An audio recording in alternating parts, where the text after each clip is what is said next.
naman. Ang cute. Good morning. Tapos ginasido pa ikaw. Mama, dah. Cinta lah cinta. Oh, dah. Ya, macam ni aku tidur je Rasha. Ya. Samahan niyo naman ako sa another day ng buhay ko dito sa Row, and today nga nagpe-prepare ako ng mga damit na gagamitin namin para sa baptism or botes dito tomorrow. Na-invite kasi kami sa binyag ng anak ng kaibigan ng aking asawa, kaya dito na lang ako nagplansya sa aming living area. Yung black pala yung susuotin ko sa reception at ito naman yung brown sa simbahan. Napansin ko lang sa mga party na naatinan namin dito na magkaiba yung kanilang sinusuot sa simbahan tsaka sa reception. Early din sila nagbibigay ng invitation letter para makapag-prepare ka ng iyong susuotin or gagamitin. Then of course, yung ibibigay mo na pera. Kasi mostly na binibigay dito is pera, hindi po gifts. Kaya yung mga tao dito kapag ini-invite is pinag-iisipan nila kasi nga kailangan nila magbigay ng pera. At ito na pala yung mga susuotin namin, natapos ko ng plansyahin. Then pumunta ako dito sa aming another balcon kasi magdidilig ako ng halaman.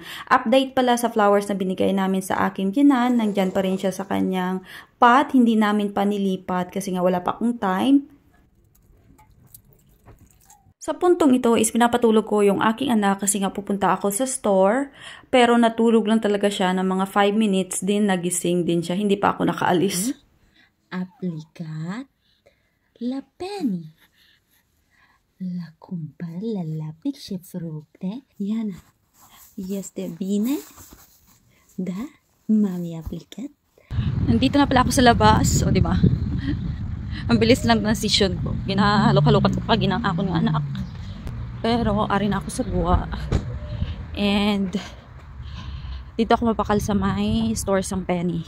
Inita na ka mo pagdalon dito kay sulit man lang ang ako niya ginapamakal. Kag para dasig ang ako niya. Pagpuli kaya ang ako nung gangalang gabantay sa amon nga bata. Pag nagsakitan ang likod sang ako nga ugangan, so kinahanglan ko nga magdali. Hindi isarangan ang akong bata, kadako dasang bata ako buyag-buyag lang. Nakalabas ang ako mga langga. Kakapos ang akong dala mugugat. So mapahuway-huway ako anay. Before ako magpadayon sang ako nga panglakaton pa dito sa among apartment kay masaka naman ako sa kaitaasan, sa Castillo or sa Castillo kasi nakatira kami sa Castillo. Wow. Yung floor lang kasi super taas. Kaya kailangan ko talaga magpahinga. And super linis na ng mga garden dito.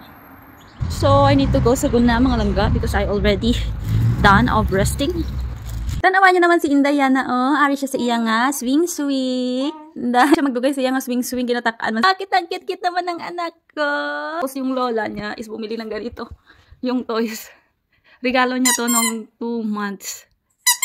Yung kanyang apo. Pero hindi pa niya ito magagamit kasi hindi pa siya marunong mag-push-push. Kamusta ka man Indayana sa imo nga swing-swing? Okay ka lang da? Nandito lang ako sa bahay. And kumain lang ako ng binili kong tinapay. Tsaka yung aking biyanan is pumunta doon sa may aming kapitbahay. Tapos si Indayana nga, nilagay ko siya dito. Sa swing-swing. Kasi gusto ko naman sana siyang sumakay dito para hindi ako mahirapan. Kasi mabigat na talaga si Indayana. 2 months old pa lang si Indayana pero mabigat na. Yung bigat niya is nasa mga 4 months na baby. Meron siyang belt. Ito. Pero hindi ko nilagay sa kanya. Kasi umiiyak. So, hayaan lang natin si Indayana na naka-open. At habang nga nakasakay si Indayana sa kanyang swing chair, ako naman is nakaupo sa kanapa or sa aming sofa at tinitingnan ko lang siya.